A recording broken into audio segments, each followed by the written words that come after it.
Welcome to the Startup Help Desk. We're your source for answers to questions about starting companies, building companies, and the meaning of life. We have a panel here of experienced founders, executives, and investors who have seen things, done things, and made lots of mistakes. And we're here to share that knowledge with you so you can not make those same mistakes. All the questions on the Startup Help Desk are submitted by founders just like you. And our panel today is consisting of me, Sean Burns. I've been a founder for about 20 years of companies like Flurry and Outlier, now an investor through Near Horizon, as well as Ash and Nick. Hi, everyone. My name's Ash Rust. I'm a pre-seed investor based in San Francisco. I'm mostly investing in companies based in the US and UK at the idea stage through my fund, Sterling Road. I've also worked at places like Trinity Ventures as an entrepreneur in residence and Bullpen Capital as an advisor. Before investing, I was an entrepreneur myself, most notably an early employee at the social media company Clout, as well as the co-founder and CEO of SendHub. These days, I spend most of my time coaching founders and have helped more than 1,500 startups over the years. Hey, this is Nick Melionis. I'm co-founder and CEO of a company called Navi. Our tools and services help people and organizations start and succeed on their innovation quests. I have supported hundreds of innovators and startups, and I'm hyped to hop into today's questions. And all of today's questions are submitted by founders just like you, are all around the topic of process. And I know process isn't always the most exciting thing in the world, but if you're a founder, you might be wondering how much is too much process. You need more than zero, but having too much can hold you back. And lots of advice you get is don't have any process, be an agile startup company. And then you start doing that and then chaos ensues. And like, okay, how about a little bit of process? So all today's questions are rolled up around process. How much is too much? How much is too little? How do you make sure that your company is using process as an advantage or at least as an accelerant and not as something that's holding you back? So if you have a question, whether or not it's about process or something else, head over to thestartuphelpdesk.com or find us on X/Twitter at thestartuphd. We would love to answer your question in a future episode. But for now, let's jump into process. When is the right time to introduce process to our startup? Both of us came from a big company where process is everywhere, but we're afraid of growing up too fast. Nick, you deal with a lot of big companies. What do you think? Yeah, Sean, I like how you frame this around let's use process as an advantage. One of the principles that we emphasize at Navi is don't fail in ways that you could have predicted. And that phrase is nice because it counters and provides a nice balance to fail fast. In short, we want to use process to help us avoid failing in predictable ways. And there are some predictable ways to fail where process can help. One is not talking to enough customers. So let's make sure that our process really emphasizes customer interactions. A second predictable way to fail is running out of money. So let's make sure that we have processes in place to be tracking and anticipating needs there. And then a third predictable way to fail, where process can help, is overlooking legal obligations. So I would say that let's use process from day one, but let's wield it selectively so that we can be able to avoid failing in predictable ways from the start. Well, Nick, I have to follow up with a question, which is, I think there's a difference in goals and process. So for example, I can set a target of saying we have to talk to 100 customers. I don't necessarily need a process to enforce that. So where is that line between setting good targets and actually using process to run your company? I think that you want to be able to institutionalize frameworks and processes to execute on some of these critical goals. And so process could come from, once you've defined this goal, actually designing the exacting frameworks, tools, and methods that you want to use to follow it. And then, of course, measuring progress towards that so you can figure out, does this process work? And is this something that is advantageous for us? Versus, is it a process that slows us down where we need to eliminate it? Fair enough. Let's spin the Ash wheel to see if he will disagree or agree with you yes, today. Wheel of Fortune. Here we go. So I think at a startup, you don't need to create a lot of process early on. I know it's tempting to do that, but you don't want to choke creativity. There will be some process that occurs naturally out of necessity. So goals, as you just mentioned, but the process that ultimately comes from that is around how often you create those goals, how you break them down. So weekly, monthly, quarterly, annually. When do we talk about them? How do we assign responsibility responsibility and accountability for those goals. Within that, if there's software that we're building, there might be specs documents, and those need to have baseline rules and standards of like what's included in them, who has to sign off on them. Similarly, when you get out to the sales team, they will have to do things like any custom work that they want to sell or add on to the product. They're going to have to get that approved by the engineering team.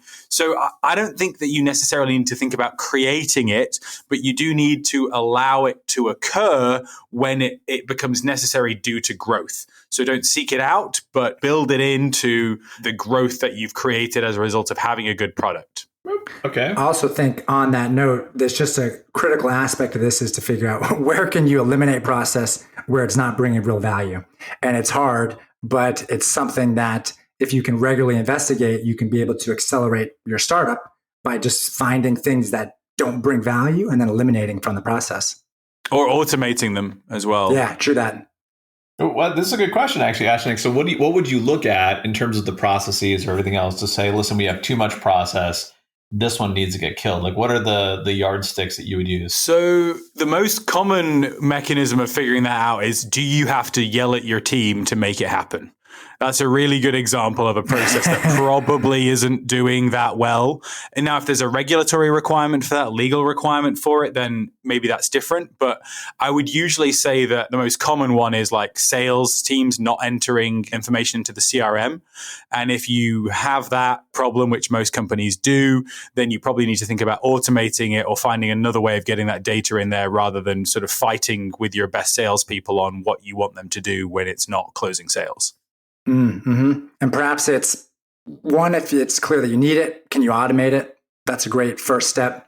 Second piece of it then is it's almost similar to the feature test for a product, where if you were to quietly remove a feature and if nobody griped or complained about its lack of existence, then it's a good sign you didn't need it. As Ash mentioned, if folks aren't doing it and are ignoring it, then that's one sign that you could perhaps test not having it and see if people gripe about missing it.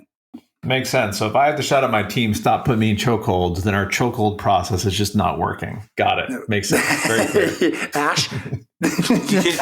We can tell that you're a real athlete, Sean, just by the way you say those things. All right. Here's a question that we got from a founder about their startup's process. This founder said the following: one of our salespeople refuses to use our sales deck and demo scripts. They are still closing sales, but I'm worried about our ability to scale with someone refusing to follow the process. Should I let it go? Yeah, so salespeople disrespecting or disobeying the process is a incredibly common thing when it overlaps with excellent ability. And this is actually pretty low on the scale of things that great salespeople will do that will annoy you as an executive.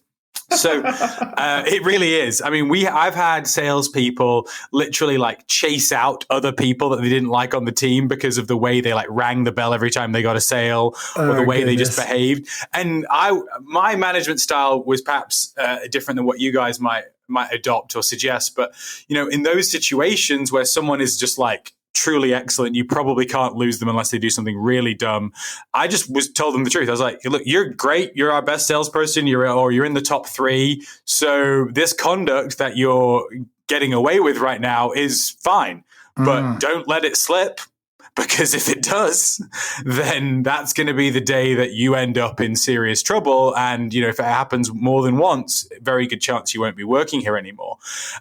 Now, again, there was consequences to that, right? Like the underperforming salespeople that this person was chasing out left the company, but they were also underperforming salespeople.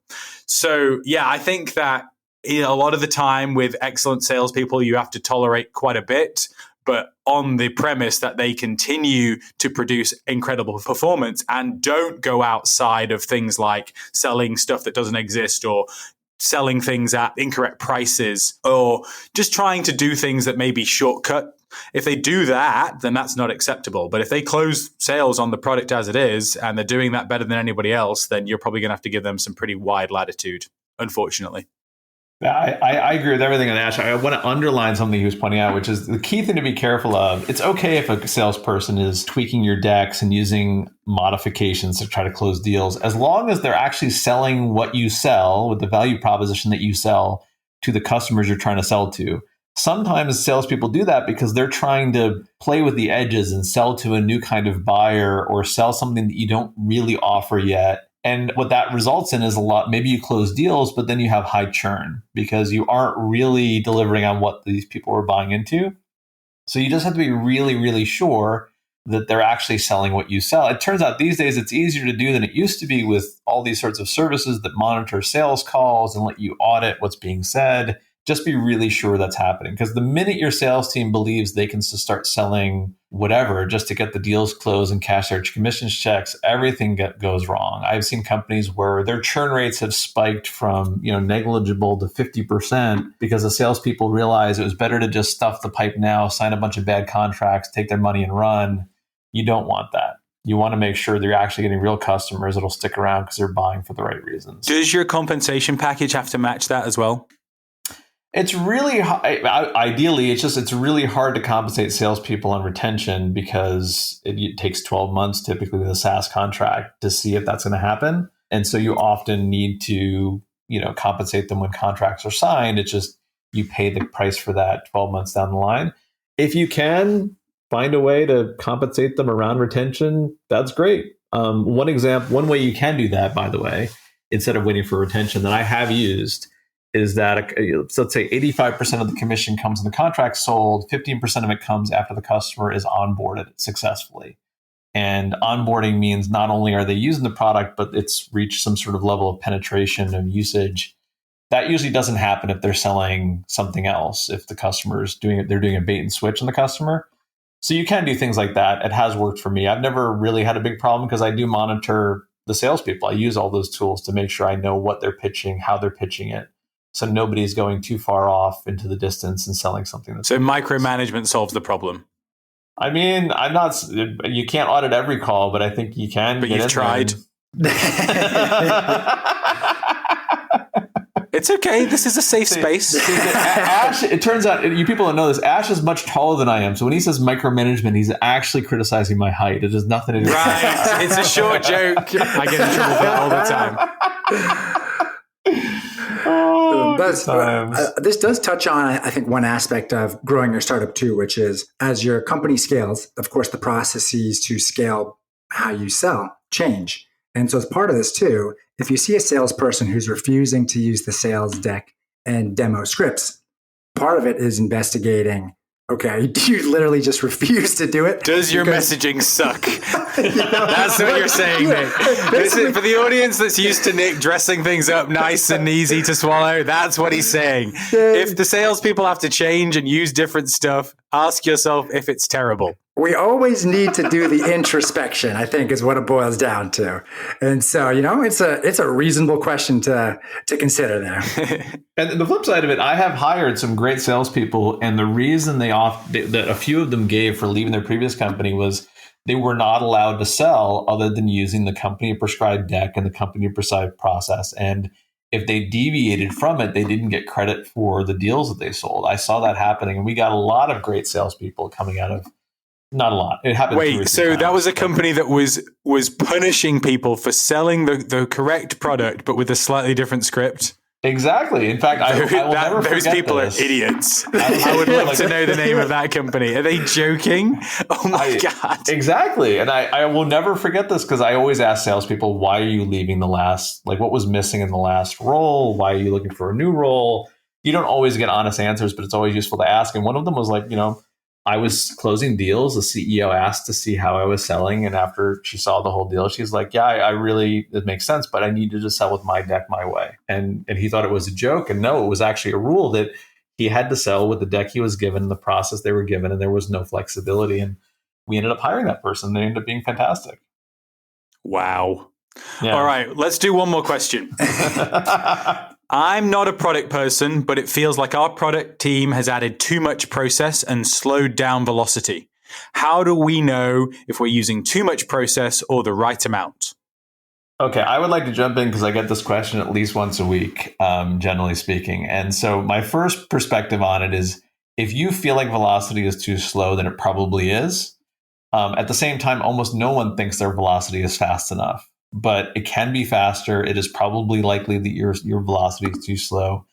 speeding it up is important because velocity is the first thing you lose as you start to scale.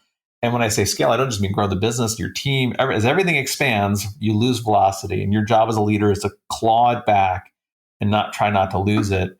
I think the right amount of process is invisible. I think that if we said before, if you're fighting people to use the process, it's not working because the right amount of process is invisible because people naturally do it because it just makes work easier. The minute the process makes the job harder, it is probably holding you back. And if your product team comes from a large org, almost universally, I guarantee you they brought too much process with them. Product is an area where the processes, I will say, are less uniform than in other kind of disciplines. And it's very likely they brought too much process. And getting the right balance can be hard. You have to be very, very ruthless about cutting back on process and making sure, is this necessary? Is that necessary? Are we making decisions fast enough? We're getting things done. And how do you do that? You measure by outcomes, right? Product is no different than anything else. It needs to be measured by outcomes. Very few companies measure their product team by outcomes, but I think it's important. If the work product is doing and the velocity you have isn't tied to outcomes, then time to outcomes and see if they're delivering. If not, let's make some changes. Nick, what do you think, man? You talk to a lot of people about product processes. Am I in the right ballpark here? Yeah, 100%. I think the tricky part about product is that a lot of founders would love to be the iconic tastemaker that just has some unique understanding of the world, and they can absolutely thread the needle on that product vision and then execute it. When in reality, there's just few examples of that truly happening. Instead, you do need to have some product processes. And Sean, I think the way you put it was fabulous. The right amount of process is invisible, so you need some process to enable it. I think the major thing... Let's go easy on the adjectives when we're complimenting Sean. I wrote that one just down. Just because, remember, we have to eat with this guy once a month and stuff, and I don't want those to get out of hand. Well, keep in mind, Ash, when Nick said there's very few of these legendary mythical product leaders, what he meant do you see what I mean, Nick? You see right away, he just takes it, you give him an inch. Oh, that is golden. Well, I did write that quote down. I think that, Sean, you absolutely struck gold in that one. I think the key thing it's a tricky spot to be. But I think the key thing that people want to know is you do need this level of perfect tension, so to speak. And building product for the sake of building product is not enough. The tension that you need is the urgency that comes from clear customer demand. So customers who are demanding either your existing product, and of course, you're advancing features that will be able to improve about that, or they've shown demand for some forthcoming feature or new aspect of it, and they're chomping at the bit to get access. Real urgency is the only way to accelerate velocity consistently. So I would say evaluate the process for sure, but make sure that you get the right dose of true urgency that comes from the demands of the business saying, there's real customer demand here, and let's keep the pace to satisfy it. Well, there's a follow-up question. I don't think I've ever talked to a company who was concerned about too much velocity. Everybody's concerned about not having enough of it, but I don't think I've ever seen a company that's like, oh man, we're moving too fast. We gotta slow things down. Yep, 0 times. No, what you hear is after the fact, people say, oh my gosh, I can't believe how fast that startup was growing and was able to achieve the escape velocity needed to achieve these amazing heights. So you hear those stories, but no one says we should have grown slower. You don't hear that often, that's for sure. And we're all speechless. Oh my God, that never happens. Finally happened. 3 years, 2 years in. 2 years in. As a mythical product visionary, I have to say that I was deep in thought, thinking about the future of the industry. It was your meditation moment. Yeah, I'm glad we could all participate in that with you. Just like great process is invisible, brilliance and genius is quiet. It's just how it is. Oh my God. Okay, it sounds like he's on a yoga retreat in Maui. Okay, enough about process for today. That was enough questions. We talked about a lot of stuff. As always, Ash and Nick, thank you for sharing your wisdom about process. No, thank you. Hey, thank you both. So much fun. If you have a question you would like us to answer in a future episode, just let us know. Find us at thestartuphelpdesk.com or on X/Twitter at thestartuphd. We would love to answer your question, be it about process or anything else. in a future episode. But for now, the Startup Help Desk is closed. Good luck in building your business.